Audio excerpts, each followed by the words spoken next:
Okay. Might get into trouble over this one.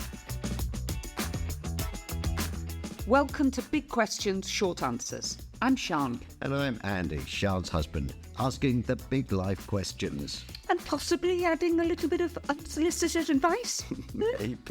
This podcast is brought to you by Sian's value-based online course. Visit sianjacquet.com to find out more. I'm going to kick this one off and sort of just judge my words here. I'm of a certain generation, and one of the things that, I don't know whether it's a bugbear or what, but this pronoun stuff that's going on, you know, where you just address somebody as either a they, them, us, whatever.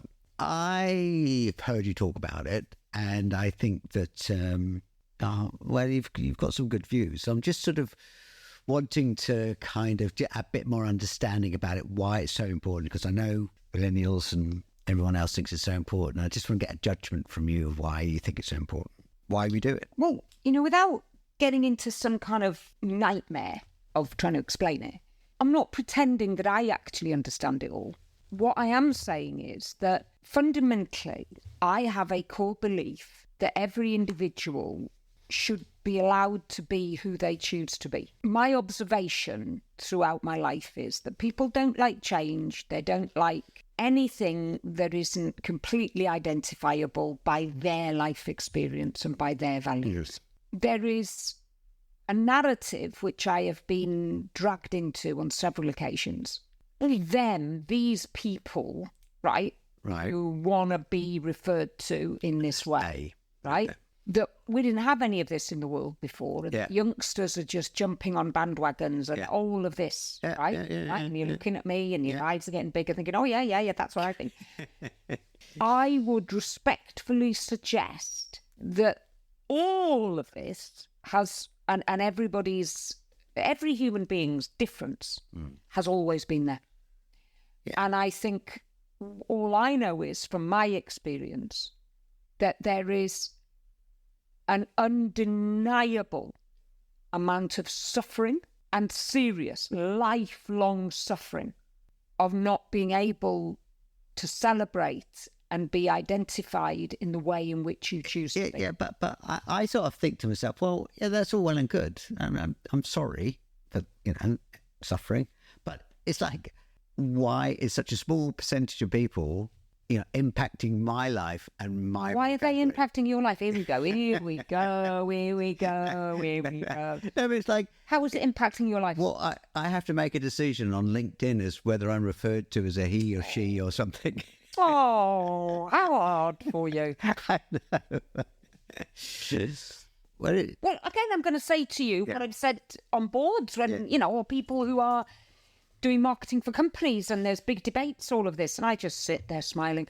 What harm is it for you to make a statement that I actually have an open heart and I would advocate for anybody to be who and what they want to be?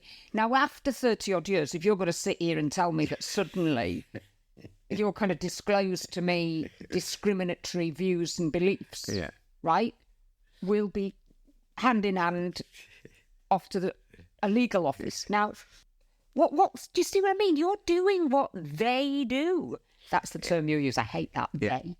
Why make it difficult? Well, I suppose why is it such a big issue in your head? It's not. It's not a big issue. It's just a case of trying big enough for you to talk about it. I suppose understand where we are in the world in terms of...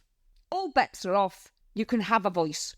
Digital platforms, changes in law, changes in social attitudes. And yes, there are a spectrum. There are ideas and behaviours and fighting for individual rights that are right out there, right? Right out there on the edge of, oh, wow, that's a bit difficult to get my head round, yeah? But at the end of the day, and I'm not saying this to be controversial, I'm just saying it because this is actually what I believe.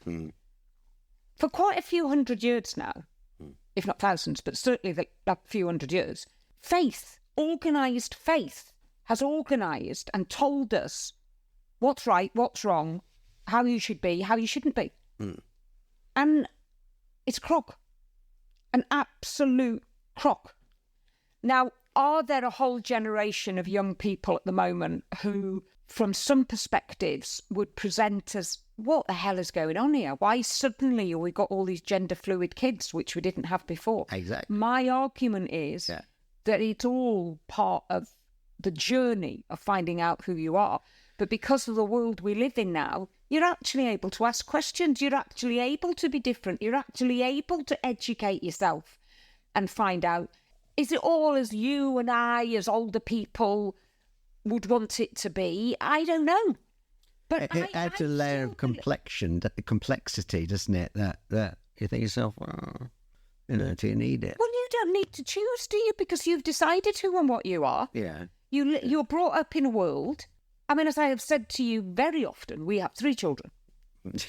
Secretly, I was open to one of any flavour of any human being who presented to us. Absolutely fine. Right?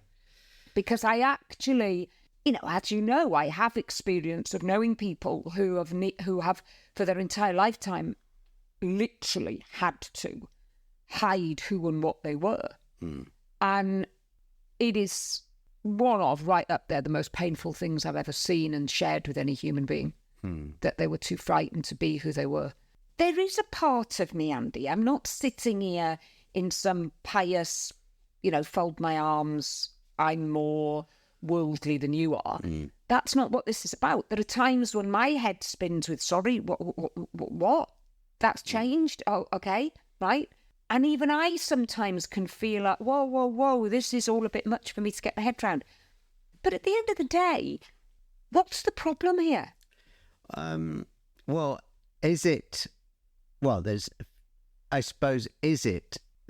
2 questions here. A, how do you open your mind to actually just roll with it? You create a belief, or you hold on to the belief, which again, I just said to you now, my understanding is, and I say, with 30 odd years I've known you, and right, is that your view is inclusive, that anybody can roll like they want, as long as they don't dictate that to somebody else, or that you are forcing somebody against their will for whatever reason to be or behave or to identify or, whatever.